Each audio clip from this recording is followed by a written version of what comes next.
rare, authentic voices on Instagram. She posts her own pictures of flowers and teapots and stock pictures of beaches overseas, which she always credits. She credits the picture. She always knows. credits, you know. She's posted pictures of Albert Einstein and with taglines underneath saying, "We go way back."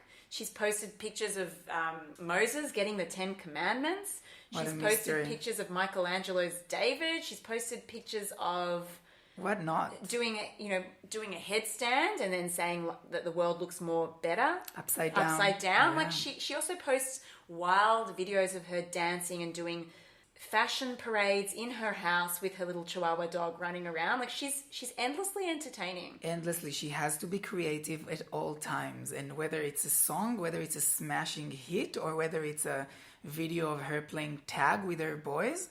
But the funny thing is that when Britney plays tag and she's chasing them, but every time she's about to get them, she screams. Yeah. Like as if she, like, usually you scream when someone's about to get you, but she screams in horror every time she's about to get her children. It's amazing. And her kids sometimes steal her phone and record like scaring her on her phone, and then she's delightful. Now, Etai, you know so much about Britney. Is there any amazing facts that you think others out there should know so they can appreciate her in the way that you appreciate Britney? I think so, and I would also make it accessible for our listeners and link it to astrology, because Britney is a Sagittarius, and some would say she is an embodiment of what Sagittarius means. Worth saying that she's a Libra rising and an Aquarius moon, so there's a lot of air going on there, and that's probably her creativity and her resilience. Also, her craving for love is the Libra, probably Libra rising, which is she's very much into love. She loves to be loved. She can't be on her own.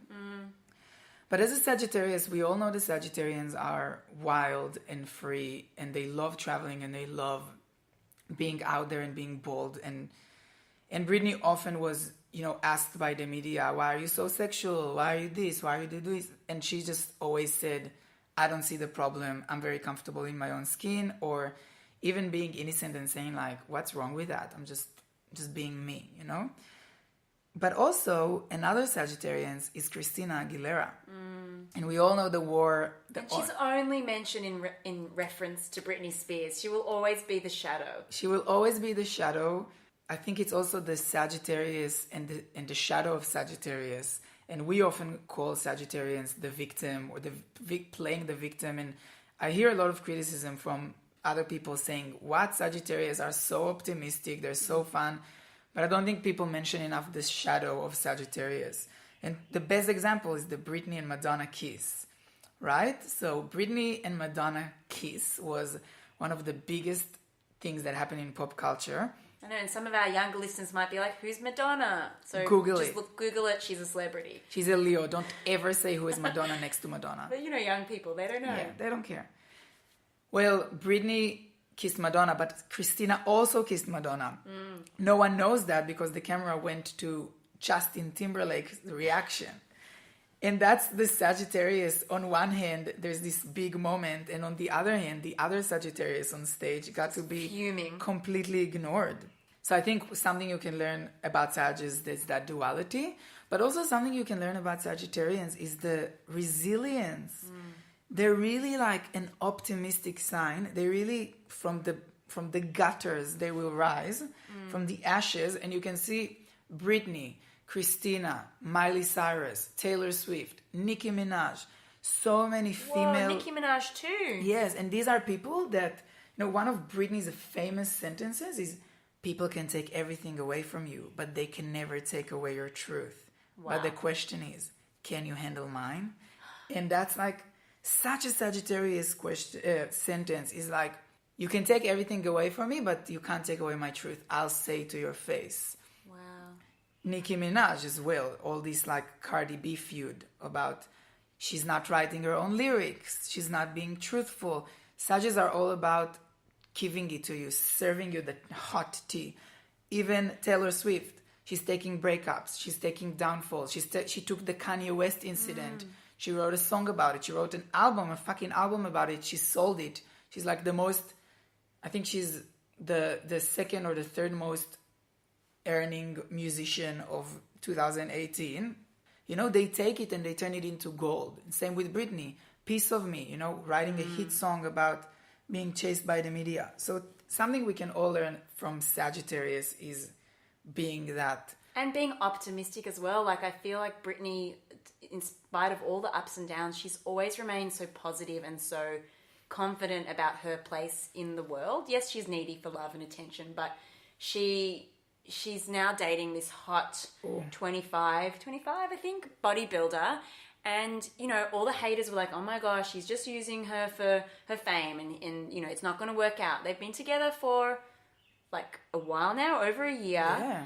They have the most regulated Instagram posts you've ever seen. He only posts a picture of her when she posts the same picture together. He'll never post something that she didn't post. She asked him out after he was in one of her recent music videos, and she is endlessly optimistic and positive. You can't deny her from that. Now, for those of you who are astrology nerds, Sagittarius is ruled by Jupiter, and Jupiter is this positive, powerful, uplifting sign. And recently, actually, the sun met with Jupiter in the universe. So it's known to be one of the luckiest days in the year, according to astrology. So that was actually last week. But it just goes to show that, yeah, Sagittarians can be miserable and can be crazy and a bit negative. But they also just are relentlessly optimistic. It's this real contradiction, but it's really beautiful to observe. Another amazing example of a Sagittarius that, you know, turn shit into gold is Tyra Banks. Oof. The time that she went on her show and in a fat suit? In a bathing suit. Oh, in a bathing suit. There was two. She came in a fat suit. She tested people to see how they will react to her as Tyra Banks versus how they react to her on the bus in a fat suit. Yeah. And her revelation, huge revelation, was that people were mean to her and nasty to her when she walked around in a fat suit. Yeah. And it was a big moment for her realization. But then she also posted images on her Tyra Banks show of her in a bikini, in bathers, where she looked a little bit bigger than usual, and she was screaming at everyone and crying, saying, you know, love me, and my mama taught me to always love yourself, and it's pretty amazing. You should all YouTube that. But this is a classic Sagittarius meltdown. It's like an empowered meltdown. You know, like when Britney shaved her own head, she wasn't like I was recently in a vortex of watching videos from that time of Britney's meltdown, 2007, and you know, we all have our own 2007 in our life. I think I'm going through it now. And if there's someone you can learn from is Britney, the way she handled her breakdown was notorious. Like everyone knows about the shaving of the head. It was embodied. She was in it. She was in it. She was fully in it. There's a video with the Jewish hairdresser that she went into, Esther's hairdresser in LA. Check it out. And she's saying she came in here. She sat in front of the mirror. She said, I want to shave my head off. And Esther says, I told her, girl, what are you talking about? We can cut it a bit shorter. We can do something, but don't shave your hair. You're going to regret it. She's trying to convince her not to do it. Then the phone rang, and Esther went to pick up the phone. The next thing you know, Britney is already shaving her head. And she even said, I don't know how she managed to do it. She said, it's so hard to shave your own head clean. She did herself. The whole thing. She did the whole thing. It took her like 2 minutes. Wow. Then she got out and she got a tattoo. That's classic Sagittarius. It's like, no. I'm not going to sit at home and cry. You're not going to turn me into that quiet, sad Cancerian sitting in the room watching rom-coms and cry. I'm going to get out.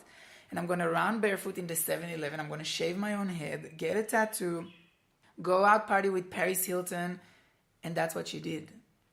She's so inspiring. And I think even the other day we were in an Uber and you were connecting with the Uber driver around Britney Spears. And even though he was like 15 years younger than you, he's from Pakistan, over one of her B-side songs. So was it a B-side?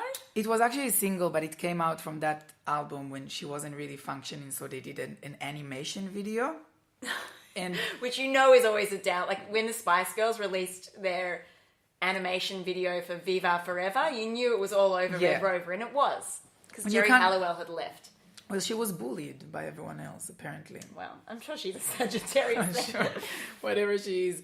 But yeah, so the song Break the Ice, and the Uber driver, yeah, we lived completely different lives, different countries, different ethnicities, different language, everything. But we both grew up listening to Break the Ice, and it's amazing. So nice. You were having such a nice chat with him until, well, it was an Uber pool, I should say, until a British Gemini came into the cab and just ruined all of the discussion and just was chatting the whole time. Yeah, well, you can't have a Gemini in the car and not with another Gemini. Yeah, so both of you were having an amazing conversation. Yeah, so I want to come clear. I know I talk shit about Sagittarians a lot on this podcast, but I just love what Sagittarius has brought into this world. Pop songs and pop culture moments, and yeah, and if you need a tip also for your breakdowns from Britney, there was a whole few months when she was just talking in British accent. Oh my God, what a way to heal. So maybe develop a new accent, develop a new front, just forget who you are for a bit. That's also a very Sagittarius thing. Flee the country, buy a one-way ticket and just disappear. And when you're in that stable phase, it's time then to hook up with a 25-year-old bodybuilder. I think that's when things are going well for a Sagittarius.